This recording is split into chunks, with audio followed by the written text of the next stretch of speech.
नमः संस्कृताय मित्रों, विद्या वारिधि चैनल में आप सभी का स्वागत है। हम सभी BA 6 सेमेस्टर आधुनिक संस्कृत साहित्य में उत्तर सीताचरितम के सप्तम सर्ग विद्याधिगमः का अध्ययन कर रहे हैं। प्रथम से तृतीय श्लोक का अध्ययन हम कर चुके हैं। चतुर्थ श्लोक से आगे अध्ययन करना है। शिशुहृदि शयिता च येन विद्या ज्वलनशिखा स्पृशतीव वैश्वरूप्यं शिवतमम् इदम् अस्ति कारणं सत् कुलपतिपावन शारदानुभावः कुलपति पावन शारदानुभावः। तो कह रहे हैं माता सीता कि शिशु हृदय, शिशुओं के हृदय में शयिता, सोई हुई, विद्या ज्वलन शिखा, विद्या रूपी अग्नि की शिखा, येन जिसके द्वारा वैश्वरूप्यम स्पृशित इव जिसके द्वारा विश्वरूपता को प्राप्त करती है।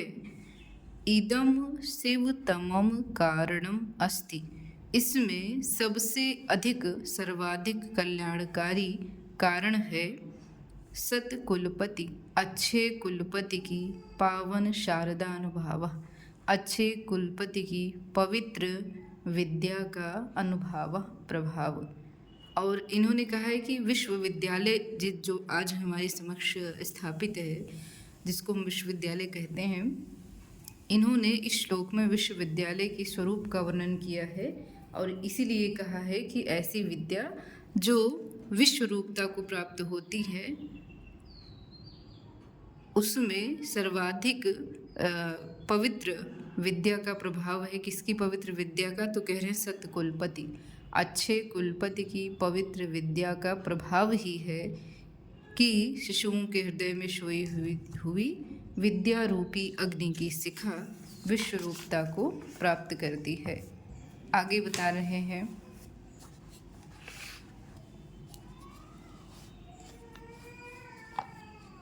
आगे कह रहे हैं कि पितरम इव भवन्तम् आश्रितम् अहं भरतमयी लघुलेष्टिको इमो दो निज निज जनता परिष्क्रियायै चरणयुगे भवतो निवेदयामि।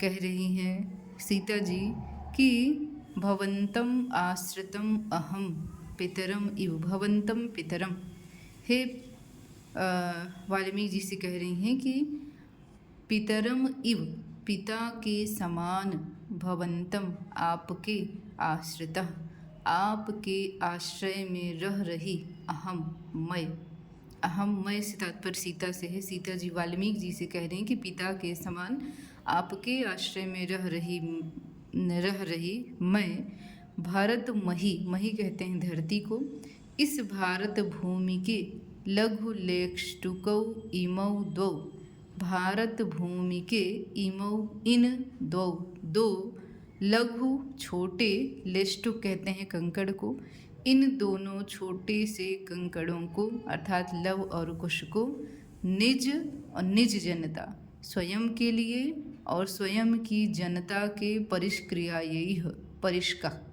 परिष्कार के लिए, स्वयं के लिए और स्वयं की जनता के परिष्कार के लिए भवतः चरण युगे निवेदयामि, आपके चरण युगल में निवेदन करती हूँ या आपके चरण युगल में मैं इन्हें समर्पित करती हूँ। आगे कह रहे हैं कि ऋषि मुनि जन संसदि प्रसादी प्रमति चहारि च तद्वचो निशम्य कविः अभवद् असौ समाहितात्मा क्षणम् अथ वाचम् इमामुवाच गुरुवीम। तो कह रहे हैं कि इस प्रकार से ऋषि मुनि जन संसदि, ऋषियों और मुनि जनों की संसदि सभा में, तद उस वचः वाणी को, वाणी कैसी थी तो कह रही प्रसादि प्रमतिहारी, प्रसादिक बुद्धिमत्ता पूर्ण एवं मनोहारी। तद उस वचः वचन को, उस सीता के वचन को निशम्य सुन करके कवि असौ, कवि यह कवि वाल्मीकि समाहितात्मा क्षणम अभवद, एक क्षण के लिए विचार मग्न अभवद हो गए। और फिर इमाम वाचम उवाच गुरवीम, और फिर इस प्रकार से उन्होंने अत्यंत ही सार गर्भित वाणी में कहा। क्या कहा आगे देखते हैं। कह रहे हैं कि दुहित इहि पुमान सजात मात्रो, भवति महान स्वत एव यः सतीनाम, प्रभवति शिव कुक्षितो महाहार्यो, मणिः रत्नशुवः भुवः प्रसूतः। कह रहे हैं वाल्मीकि जी कि हे पुत्री, दुहित, दुहित मीन्स पुत्री, हे पुत्री, इह पुमान, इह का तात्पर्य है इस संसार में, सह पुमान वह पुरुष, जात मात्र भवति, जन्म लेने मात्र से ही महान भवति, महान हो जाता है। यह जो व्यक्ति सती नाम स्वत एव शिव कुक्षितः प्रभवति, जो सती माताओं की इस शिव कुक्षितः, कल्याणकारी, कुक्ष कहते हैं कोख को, कल्याणकारी कोख से प्रभवति जन्म लेता है। क्योंकि महाहार्य मणिः, इस संसार में रत्नशुवः भुवः प्रसूतः, इस संसार में महाहार्य मणियाँ, मणि महाहार्य होती है अर्थात बहुमूल्य होती है। क्योंकि रत्नशुवः भुवः प्रसूतः, क्योंकि वह रत्न उत्पन्न करने वाली भूमि से ही पैदा होती है, इसीलिए वह महान होती है। आगे कह रहे हैं वाल्मीकि जी कि रवि कुल महर्षि विदेह पुत्रे, भरत मही मुनि शोणितोद्भवः चः, त्वमिव जगन्ति हन्त यस्य माता, गुरुः अपरः कः इव शिक्षणे स्यात्। कह रहे हैं कि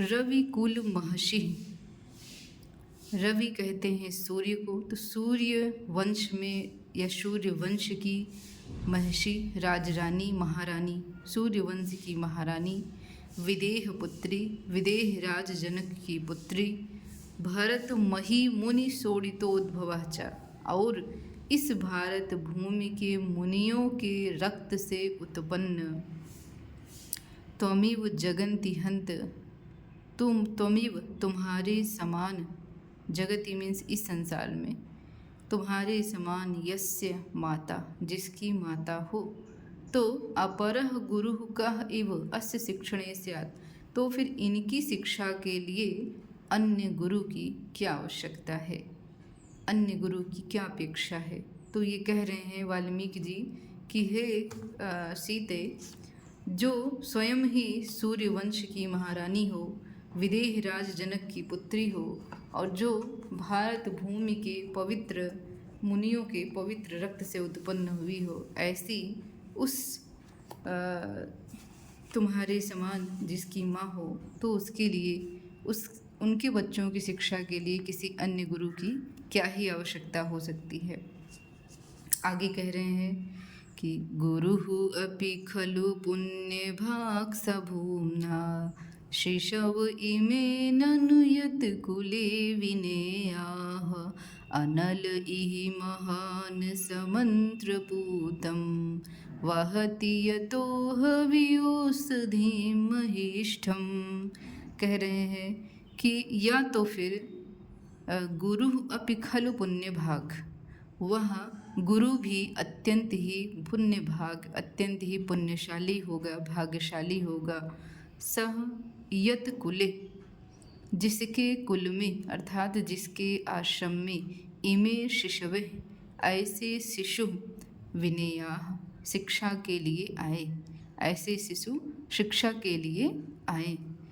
अनल इह महान, इस संसार में अग्नि महान होता है, क्योंकि सह मंत्र पूतम हवि औषधिम महिष्ठम वहति, क्योंकि वह मंत्रपूतम, मंत्रों के द्वारा पवित्र, और हवि औषधिम महिष्ठम, और औषधियों से और महान औषधियों से युक्त, हवि वहति, हवि का वहन करता है, इसीलिए इस संसार में अग्नि महान होता है। तो यहाँ इन्होंने कहा कि सह, वह, भूमना मीन्स होता है अत्यंत ही, अधिक ही, वह गुरु अपि, वह गुरु भी, भूमनः पुण्य भाग खलु, अत्यंत ही पुण्यशाली होगा, अत्यंत ही भाग्यशाली होगा। यत कुले इमे शिशवः विनेयाः, जिसके कुल में, जिसके आश्रम में इस प्रकार के शिशु विद्या अध्ययन के लिए आए। आगे कह रहे हैं, भगवती विदित अखिलो मनुष्यः भवति निसर्गत एव जन्म शुद्धयः, न खलु बहि उपाधिमाश्रयन्ते खनिजनुषः मृडयः प्रकाश सिद्धये। कह रहे हैं कि वाल्मीकि जी सीता से कह रहे हैं कि हे भगवती, विदित अखिलः मनुष्यः भवति निसर्गत एव जन्म शुद्धयः। कह रहे हैं कि मनुष्य जन्म शुद्धयः निसर्गत एव, जिसका जन्म शुद्ध होता है, तो वह मनुष्य निसर्गत एव, स्वभाव से ही, विदित अखिलः भवति, अखिलः में संपूर्ण, विदित माने ज्ञान, सब कुछ जानने वाला, भवति होता है। जो मनुष्य जन्म से ही शुद्ध व्यक्ति के लिए, या जन्म शुद्धया, जन्म से ही शुद्ध मनुष्य, निसर्गत एव, स्वभाव से ही, अखिल विदितः भवति, सब कुछ जानने वाला होता है, सब कुछ जानता है। क्योंकि प्रकाश सिद्धये, प्रकाश की सिद्धि के लिए, खनि जनुषः, खनि मीन्स खान से, खान से जनुषः मने उत्पन्न, खान से उत्पन्न मणयः, मणि, बहिः उपाधिं न आश्रयन्ते, किसी बाह्य उपाधि का आश्रय नहीं लेती हैं, क्योंकि उनका जो उत्पादन है वह स्वयं ही वहीं से होता है। तो प्रकाश की सिद्धि के लिए जो खान से उत्पन्न मणियाँ होती हैं, वह किसी अन्य बाह्य उपाधि का आश्रय नहीं लेती हैं। तो इस प्रकार आज हमने चतुर्थ से लेकर दशम श्लोक तक का अध्ययन किया। आगे के श्लोकों का अध्ययन हम अगली वीडियो में करेंगे। धन्यवाद।